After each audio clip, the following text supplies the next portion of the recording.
Well, intelligence, give me the generation. He said, no, Dad. He said, it's okay. In fact, he said, I think you're right.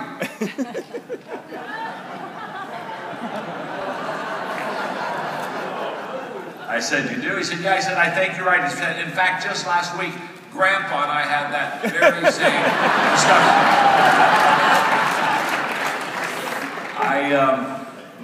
I brought this with me. I want to read one more quick thing. Then we're gonna have some fun and learn a lot about leadership today. I turned 65 this year. You're way too young again to understand this. But I got a long way to go. My dad just turned 91. And my mom just passed away 2 years ago. They were married for 66 years. Wow. But anyway, so I want to explain life to you. I love this. I want to explain life because we all ask questions about life and how do we fit in and what's our purpose, etc. So on this card here, in fact, it's a very important card. It's laminated. When anything is important, I laminate it. Okay. And I'm going to read this to you, and this will explain life. In fact, look at your neighbor and say, you are about to understand life. Go ahead and tell them that right there. You're about to understand life. Yeah. In fact, look right back at him and say, it's about time. And it's about time. On the first day, God created the dog. God said, sit all day with the door of your house and bark at anybody that comes by. I'll give you a lifespan of 20 years. The dog said, that's too long to be barking. Give me 10 years, I'll give you back the other 10, and God agreed. On the second day, God created a monkey. God said, entertain people, do monkey tricks, make them laugh. I'll give you a 20-year lifespan. The monkey said, how boring. Monkey tricks for 20 years? I don't think so.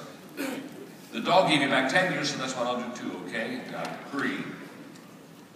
On the third day, God created the cow. God said, you must go out in the field with the farmer all day long, suffer under the sun, have calves, give milk to support the farmer. I'm going to give you a lifespan of 60 years.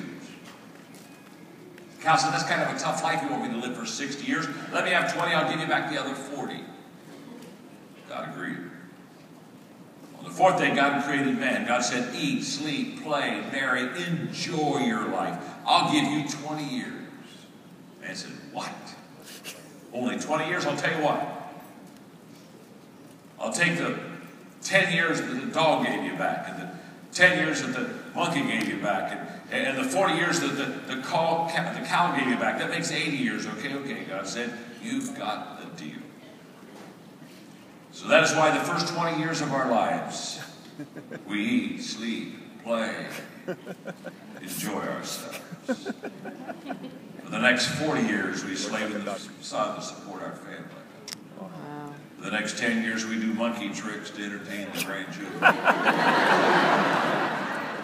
For the last 10 years, we sit on the front porch, we bark at everybody that goes by.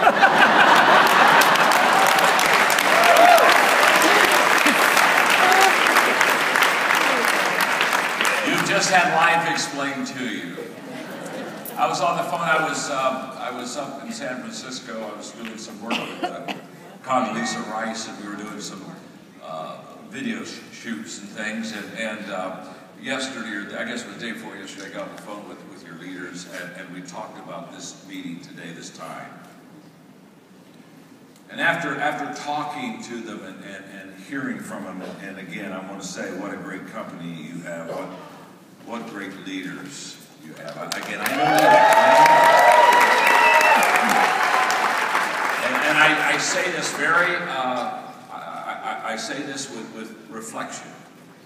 As I've met your three guys, they are the finest, sharpest young leaders that I have ever met.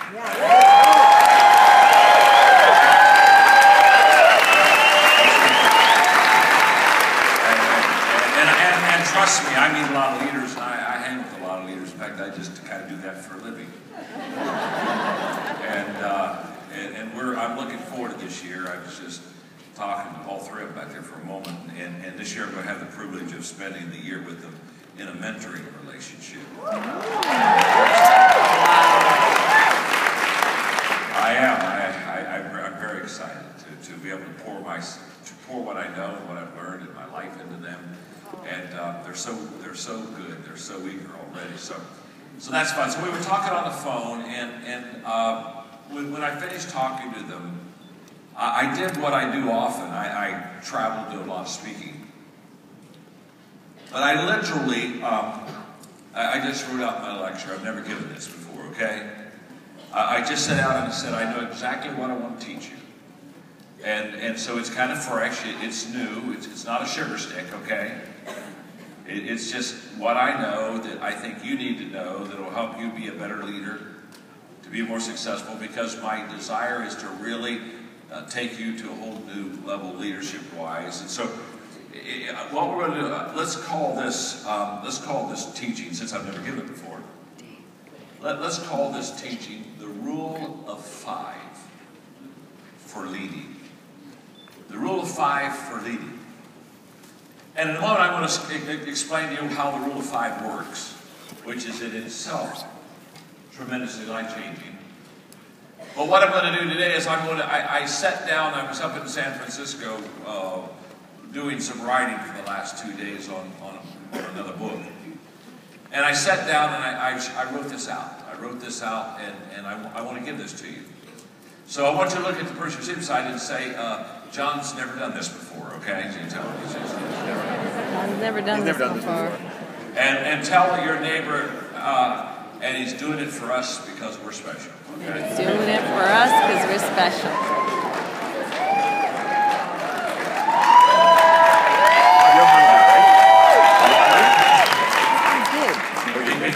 Because again, if I want to have a relationship with this organization, your leaders, and you, I want to come fresh. I want to come with teaching that really is where you're living and where you're going. And I know that you are the leaders of this organization. That as you go, the organization, the company goes. I know that. So let me talk to you a little bit about leadership. I wrote a book about 13 years ago, called The 21 Irrefutable Laws of Leadership. How many of you have that book? Raise your hand. Yeah. In fact, let me do it one more time, and this time raise both hands so it'll look like twice as many.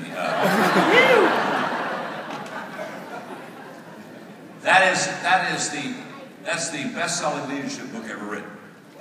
It's sold millions of copies. It's sold over 1 million copies in China alone, where I go twice a year to teach and lecture. And the 21 Irrefutable Laws of Leadership, if you don't have it, you want to get it. Because that's absolutely the foundation for understanding leadership and how to lead and what you need to know to be a better leader. And for the teaching today, I'm going to take the first law, the law of the lid, L-I-D, and I'm going to teach the law of the lid for not long, 3 to 5 minutes. And then I'm going to teach the Rule of 5, and then I'm going to share with you 5 things that you need to do in the Rule of 5 to lift your leadership lid to get and be a better leader. So let me just teach you the law of the lid. The law of the lid just simply says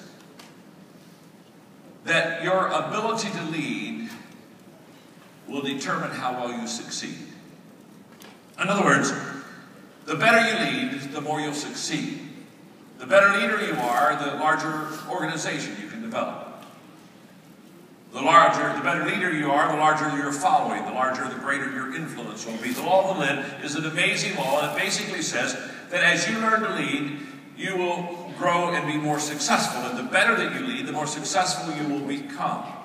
Now, for teaching purposes on the law of the lid, I want you to look up at me, and let me just give you a visual so that we can kind of make sure we got this, okay? If let's say, for example, if this is my leadership lid, this is how well John Maxwell leads, okay? This is my lid. I don't go any higher than this lid. This is my leadership lid. This is how well I lead.